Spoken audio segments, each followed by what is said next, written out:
Olá pessoal, tudo bom?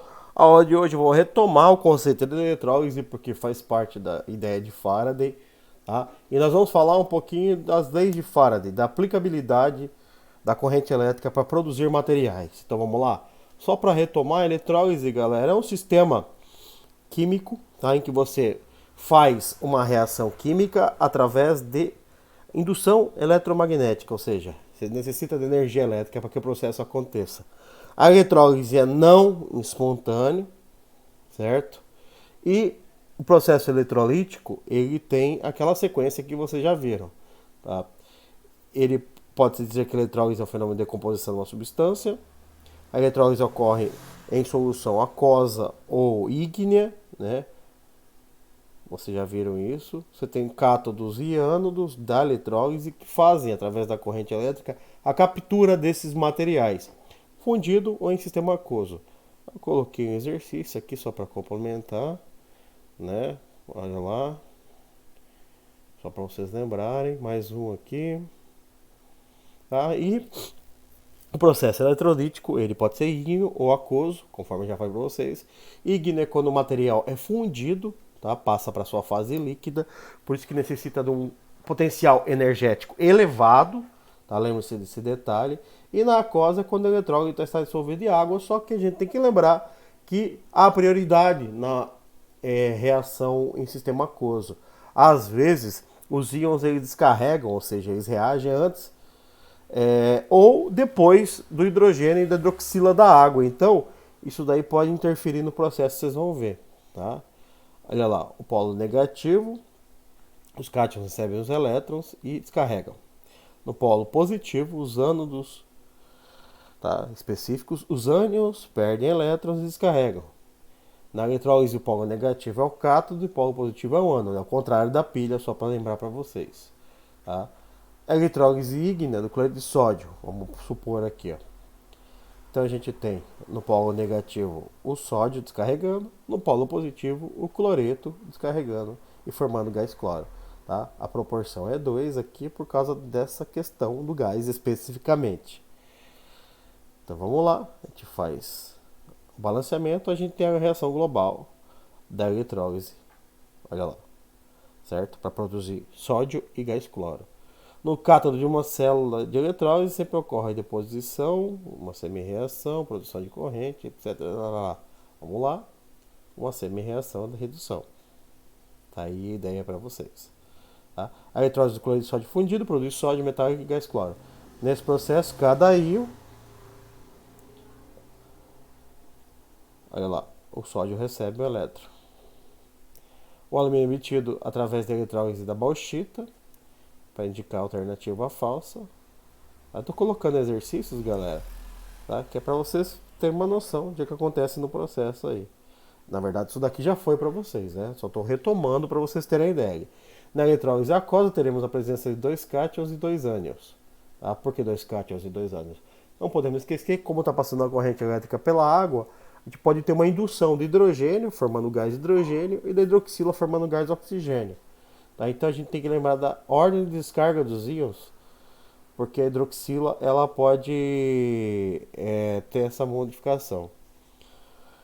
Tá? Só para saber, a oxidrila também é um outro nome chamado hidroxila, tá? Só para vocês saberem. Tá a ordem aqui, ó. Ânions não oxigenados tem maior prioridade do que a hidroxila, que tem maior prioridade dos ânions oxigenados. E o fluoreto, só para lembrar disso daí. No polo negativo, a descarga do hidrogênio ionizável, seguindo essa ordem. Os demais cátions têm prioridade acerca do hidrogênio, que tem prioridade acerca dos alcalinos e alcalinos terrosos, elementos da família 1 e 2 e o alumínio. Na descarga de hidrogênio a gente produz gás, que nem vocês estão vendo aí. Tá?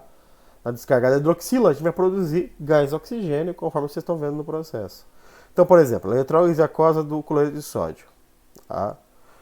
A gente dissocia o sódio em água, vocês estão vendo ali. No polo positivo, o cloro tem prioridade, a gente forma gás cloro.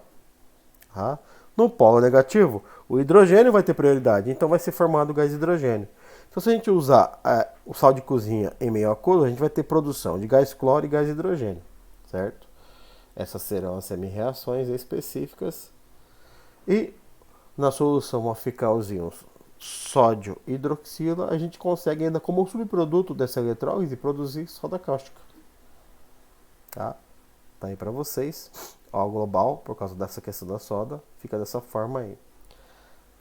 Aí tem todo um modelinho que eu achei legal para vocês aqui, olha que legal, que interessante. Ó. Depois vocês vão usar os processos aí. Aqui eu coloquei aí em vermelhinho, ó, como se a gente estivesse colocando um indicador para indicar a solução básica. Podia ser ó, fenolftaleína, tá? Esse processo dá para fazer, galera. Só que infelizmente, voltando aqui para vocês verem, tá? Mais uma vez, ó, a gente não vai conseguir fazer isso daqui experimentalmente, infelizmente.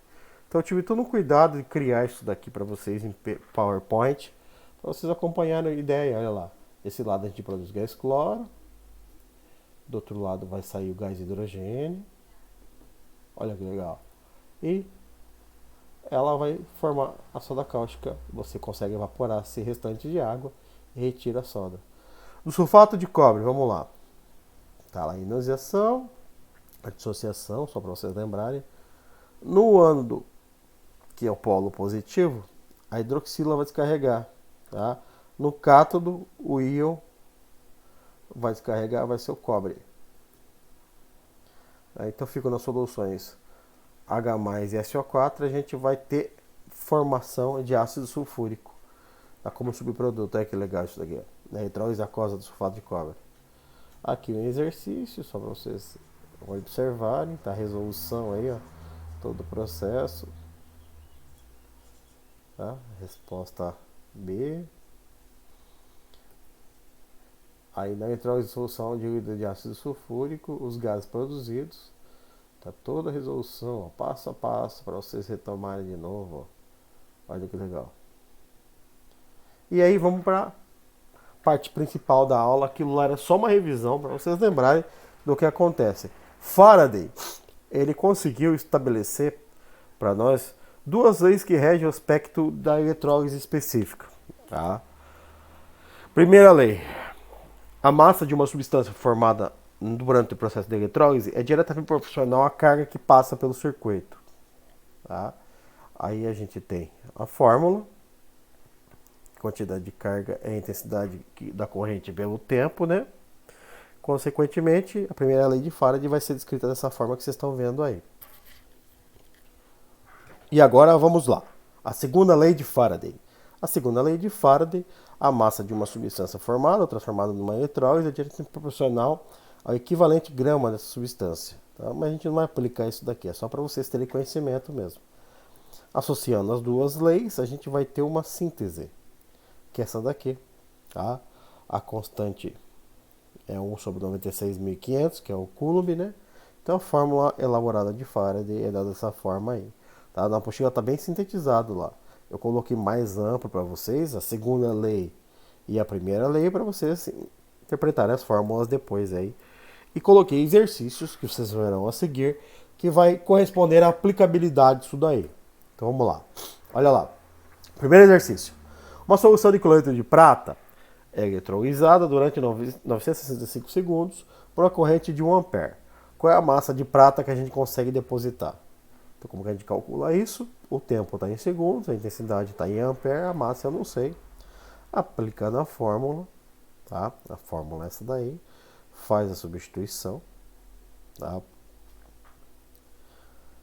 Olha lá, 108, 1, 965. Faz o cálculo. Eu até sintetizei aqui uma forma de vocês facilitar. Olha lá, cortei aqui para ficar fácil. Ó. Faz a continha, você vai ter a massa específica de prata depositada aí. Olha que legal. Tá? Esse exercício 1. A carga total transportada por um mol de elétrons é 96.500 coulomb, que a gente chama de um Faraday em homenagem a ele, que foi o cara que deu essa noção para nós. Se vocês tiverem tempo, galera, dê uma estudada sobre a vida de Michael Faraday. Nossa, é muito legal. Michael Faraday, ele era nada e ele conseguiu virar um dos maiores cientistas relacionados à eletroquímica. É um negócio muito legal, tá? Um mol de elétrons, para quem não lembra, é 6 vezes 10 a 23 elétrons, que transporta um Faraday. Então, vamos fazer exercício para vocês terem noção. Olha lá. Uma solução de cloreto de prata é neutralizada durante 965 segundos com a corrente de 1 ampere. Tá? A gente tem a mesma ideia. Olha lá. É a mesma ideia do exercício anterior, lembra? Só que usando a ideia de Faraday aqui, ó. Olha lá, mesmo exercício, ó. Usando o cálculo, tá? Tá entendendo o que eu tô fazendo aqui? Aplicando a fórmula ou fazendo a síntese pela questão de um mol de elétrons. Porque a gente sabe que ionizando a gente vai ter essa ideia, a prata doa 1, então a gente faz a aplicação, olha lá. Opa, perdão. O mol é 96.500 coulomb, tá? E o mol de prata 108. Faz a regrinha de 3, vocês podem ver que dá para fazer por regrinha de 3. Vai dar 1,08. Duas situações análogas aí para vocês realizarem os exercícios. Eu estou dando duas possibilidades para vocês. Aí vocês vão escolher qual vai ser a forma mais facilitada para vocês resolverem isso depois, tá? Eu estou mandando isso para vocês hoje, na terça-feira. E aí quinta-feira a gente retoma e eu converso sobre isso com vocês durante a aula que a gente vai ter na live, né? E aí encerra com bastante subsídio para vocês compreenderem esses fenômenos aí. Mais exercício, uma carga elétrica eletroliza uma substância de cobre 2. Qual é a massa depositada no eletrodo? Cobre 2, 2 elétrons, a gente tem essa reação para ele virar sólido, né? Para captura do sistema, olha lá. Então é 2 vezes 96 e 1 mol 63. Faz a regrinha de 3, com regra de 3, olha lá. Vocês conseguem achar a massa depositada no processo aí. É bem legal isso daí. Mais um exercício, tá? Só que daí tá usando uma corrente de 5 e essa proporção em segundos aí. É prata é um elétron, faz a regrinha de 3, 96.500 coulombs, 108, 5 é X, olha lá, tá lá, 54 gramas a gente consegue fazer o processo aí no depósito. Mais uma com cloreto de cobre, né? Você coloca lá, faz a regrinha de 3. Detalhe desse exercício, está pedindo volume em ml. Lembre-se que o mol, nas condições normais de temperatura e pressão, vale 22,4. Por isso que o exercício está substituindo o valor em massa, né? Porque os anteriores foram em massa, agora você quer em volume. Aí você faz a regrinha, olha lá. Vai ter o volume. Está em litro, só que a pergunta é em ml. Se transforma em ml, você tem a resposta ali, ó. Olha que legal. Tá? Mais um, certo? Para vocês darem uma olhadinha aí. Segue o mesmo procedimento, olha lá. Tudo em regrinha de 3, coloquei bem detalhado. Galera, deu um trabalho danado. Aproveita o slide aí, tá? Aproveita para vocês estudarem, para entender passo a passo aí do processo. Olha que legal. Tudo montadinho, regrinha de 3, simples de entender, bem simples, bem fácil, bem elucidativo. Tá? E não se preocupem se vocês ainda não entenderem. Quinta-feira nós estaremos juntos para retomar todo esse conceito. Beleza, galera? Fiquem com Deus. O braço do Ronaldão.